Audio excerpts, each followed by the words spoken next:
My hood's white.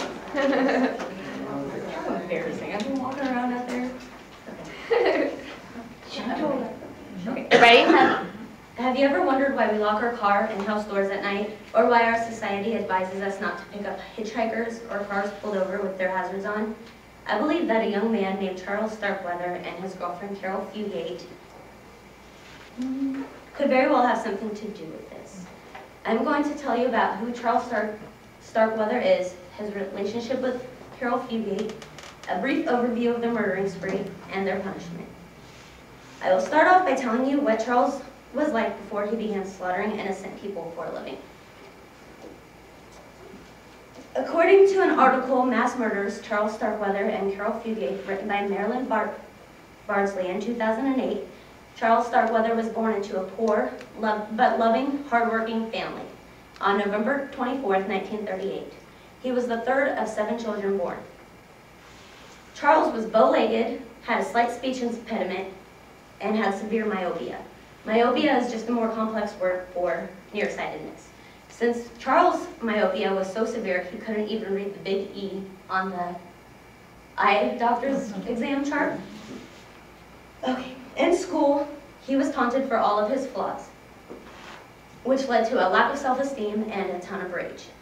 In 2011, a biography from the official A&E website stated that he dropped out of school at only 16 and started working at a local newspaper business. Now that you know a short history on who Charles Starkweather was, I'm going to tell you about the love of his life, Carol Fugate. According to Bardsley, they met in 1956. She was born in 1943. She had short brown hair, she was very free-spirited, and quite the rebel. Carol Fugate was taken away with Charles Starkweather's piercing green eyes, leather jacket, and resemblance to James Dean.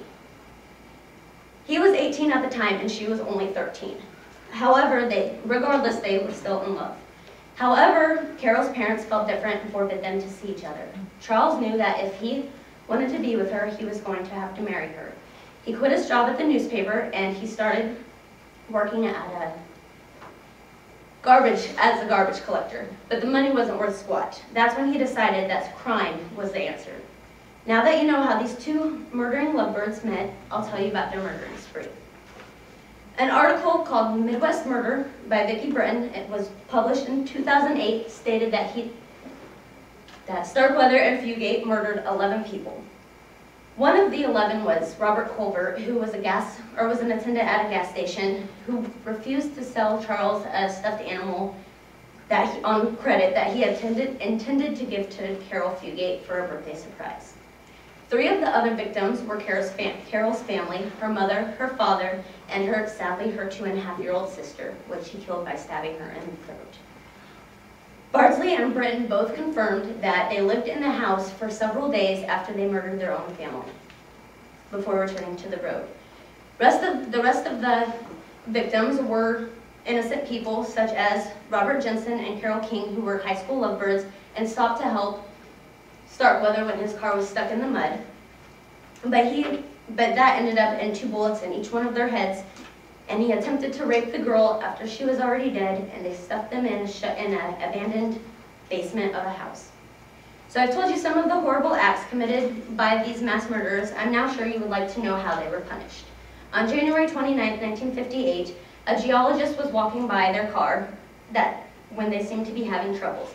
He stopped and asked them if they needed any help. Starkweather told him that if he did not help them release the emergency brake, that he would kill him. The geologist was very flustered, and a deputy had been coming by, and he noticed that this guy was acting differently, so he stopped. Carol, now terrified for her life and for her freedom, jumped out of the car screaming, "Charles killed a man, Charles killed a man." She was instantly taken into custody, and Charles started heading towards Douglas County. In a hurry, but a bullet came through the window and nicked his ear. He thought he had been shot and was bleeding to death, so he pulled over and was taken into custody. On June 25th, 1959, he was sentenced to death in the electric chair. And since Carol Fugate was only 13 and 14 at the time of the murders, She was sentenced to life in prison, but she only spent 18 years in the women's penitentiary in York, Nebraska, and was let off on parole in 1976. Now that I have told you a little bit about who Charles Starkweather was, his relationship with Carol Fugate, a brief overview of their murdering spree, and how they were punished, I hope you will think twice about picking up hitchhikers and stopping for cars with blinking hazards. And if you do, take precaution, put a mace can in your purse or something like that, knife, something, anything, and don't forget to lock your doors.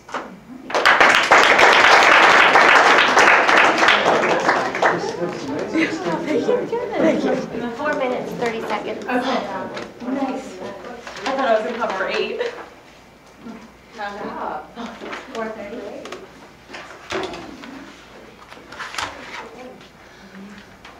I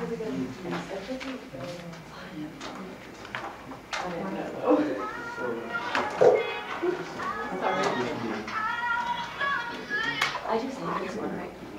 Yes, that one. To start it, push it back. And then stop it. And then there, just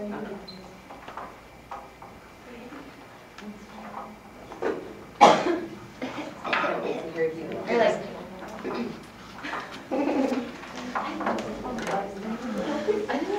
Thank you.